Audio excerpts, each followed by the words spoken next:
Oi gente, tudo bem? Espero que esteja tudo bem com você, com a sua família, que esse momento passe logo, mas por enquanto vamos fazendo do jeito que dá, né?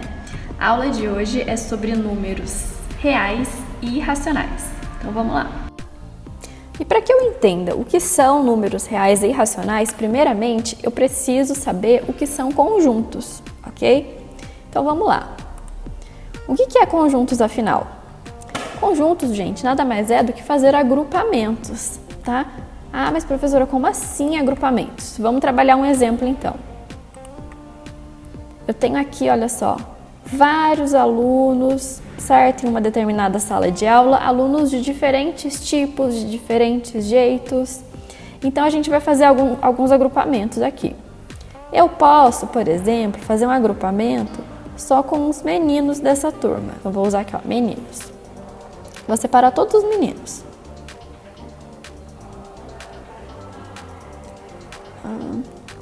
Pronto, ó.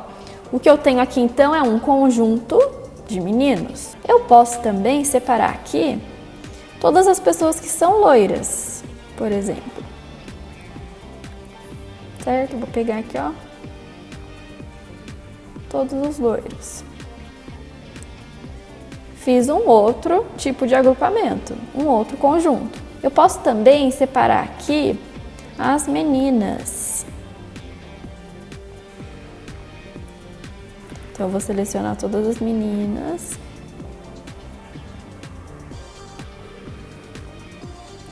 E eu fiz um outro conjunto. Ou seja, o que a gente pode estabelecer aqui, ó? Para cada tipo de conjunto, eu tenho uma determinada característica, certo? Que é comum para todos os meus elementos do conjunto, certo? Guarda essa informação então. Na matemática, eu tenho os conjuntos numéricos. Já que eu estou falando de números, então o que seriam os conjuntos numéricos? São grupos de números que apresentam determinadas características em comum. E eu tenho vários tipos de conjuntos numéricos na matemática, gente. A gente vai ver alguns aqui agora. Primeiramente, aquele conjunto mais básico do básico, que é o primeiro que a gente tem contato, que são os conjuntos dos números naturais, tá? Ele é representado por esse símbolo aqui, ó, que é um N, que tem um cortinho, certo? E quais são os números naturais? Número 1, 2, 3, 4, 5, 6, 27, 89 e assim por diante, tá? São números infinitos. Todos os conjuntos numéricos são infinitos. E os naturais são esses.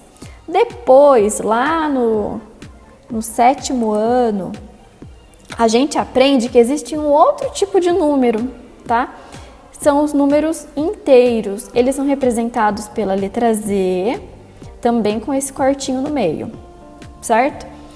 No conjunto dos números inteiros, entram os números negativos, tá? Lembrando que, ó, se a gente olhar aqui, o conjunto dos números inteiros, os naturais está dentro dos inteiros, certo? Então, assim, ó, o número 2, ele é natural? É, mas ele também é um número inteiro, ó, ele está dentro desse conjunto. Qual é o diferencial dos números inteiros? Os números negativos. Ah, então o menos 5, ele é inteiro. Ele também é natural? Não, tá? Porque os naturais eu não tenho os negativos. Certinho? Vamos para o próximo conjunto agora. Eu tenho também, esse também é bem conhecido, hein? Conjunto dos números racionais, representados pela letra Q. No conjunto dos números racionais, o diferencial deles são os números com vírgula, certo? E as frações. Então, vamos observar aqui, ó, eu tenho menos 5 sobre 2, tenho 3 quartos, 0,75, menos 2,5, certo? E, ó, o conjunto dos números racionais, ele envolve os inteiros e ele envolve também o natural. Ah, professora, quer dizer que o número 2, ele é natural, é inteiro e é racional? Sim. Então, o número 5, ele é menos 5, desculpa, o número menos 5, ele é inteiro e também é racional? Sim. Ah, e o 3 quartos? O 3 quartos, ele é apenas racional, tá? Então, eu tenho essa ordem aqui para seguir. É um conjuntinho dentro do outro, só que eu tenho números especiais, olha só, que eles se encaixam apenas em um conjunto e não no outro, ok? Agora vem para a parte interessante. Todos esses números aqui vocês já conheciam, ok?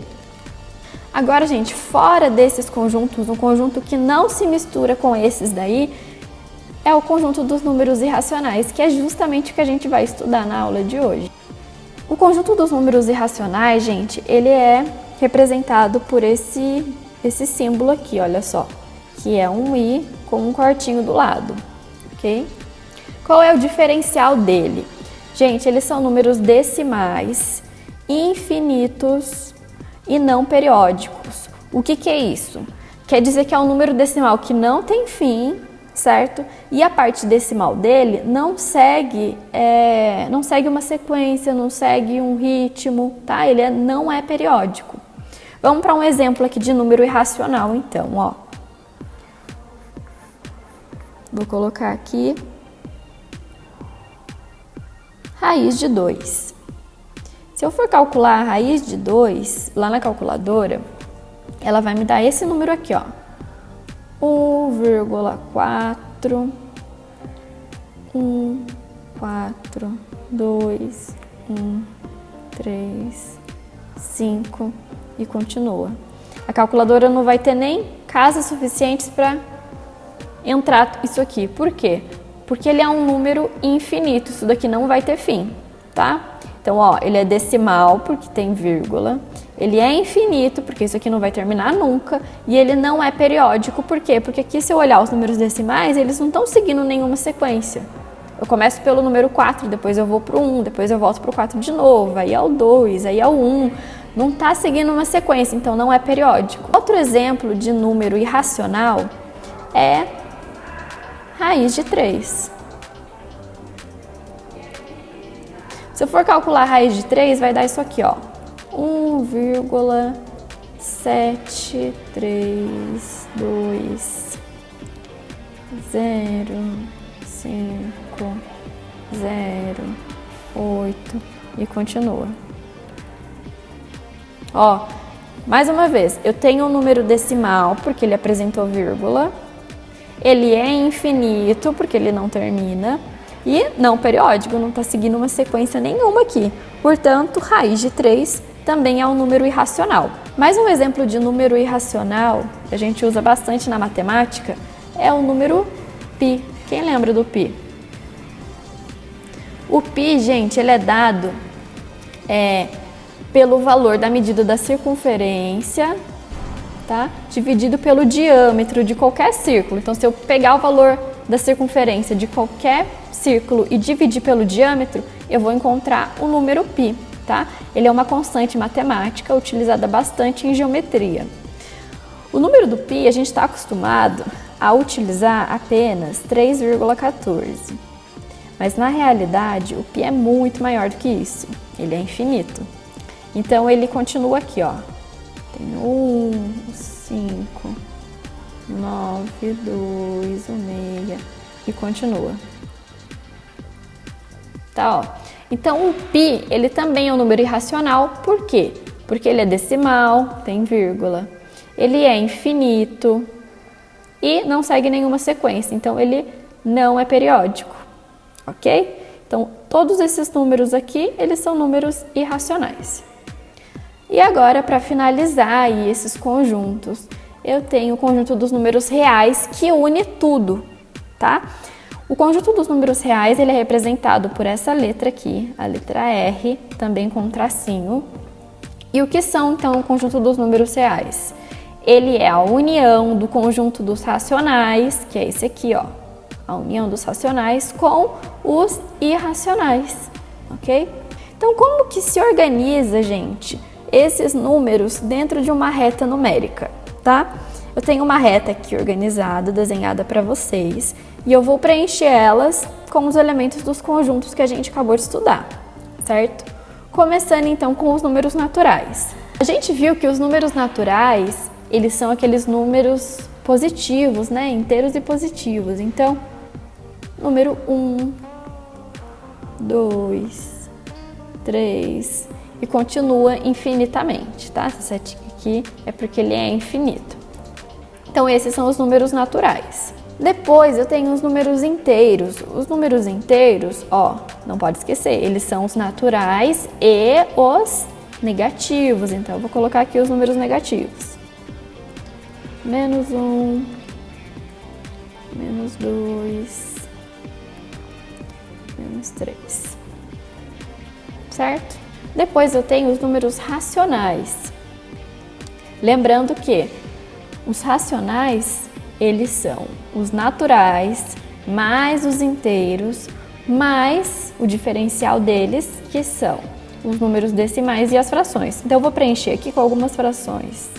Entre o número 0 e o número 1, eu posso colocar aqui, por exemplo, meio, que é 1 sobre 2. Entre o número 1 e o número 2, eu posso colocar aqui, né, 1,5, que é igual a 3 dividido por 2. E entre o 2 e o 3, que é o 2,5, eu tenho, por exemplo, aqui o 5 sobre 2. São todos números racionais. E do lado de cá, eu vou preencher com os decimais, tá? Então, aqui eu tenho menos meio. Aqui eu tenho menos 1,5. E aqui, menos 2,5. Certo? Agora eu tenho aqui os números irracionais para eu preencher na minha reta numérica. Eu vou usar os mesmos exemplos que a gente usou no slide anterior, tá? Então eu tenho raiz de 2. Raiz de 2, a gente olhou lá que ele é igual a 1,41. Então ele vai estar mais ou menos aqui, né? Entre o 1 e o 2, certo? Aí ele é 1,4. Eu sei que essa fração aqui representa 1,5, então ele vai ficar bem próximo aqui, ó. Aqui. Raiz de 2. O próximo era raiz de 3, né? Raiz de 3 é igual a aproximadamente 1,7. Então, ó, se eu sei que aqui é 1,5, eu vou vir um pouquinho mais pra cá, ó. Raiz de 3. Certo? E por último eu tinha o número π, que é igual a 3,14. Então ele tá aqui, ó. Aqui tá o 3, certo? Então ele vai estar mais ou menos aqui, ele tem que estar um pouquinho depois do 3. Número π. E o conjunto dos números reais, professora? Bem, os números reais não é a união de todos, então todos os números que a gente colocou aqui são os números reais, tá? Gente, por hoje é só, até a próxima aula. Eu espero que vocês estejam conseguindo aí resolver as atividades, tá? Qualquer dúvida pode me procurar lá no grupo da sala do WhatsApp, me chama no privado porque quando vocês começam a falar muito no grupo eu não consigo acompanhar, mas me chama no privado para tirar a dúvida. Não deixe de entrar no site, sempre acompanhar as redes sociais da escola para que vocês não percam nenhum aviso, né? Nesse período de pandemia as coisas podem mudar a qualquer momento, as informações podem mudar a qualquer momento. Então não deixe de acompanhar a escola, tá? Espero que estejam todos bem e até a próxima.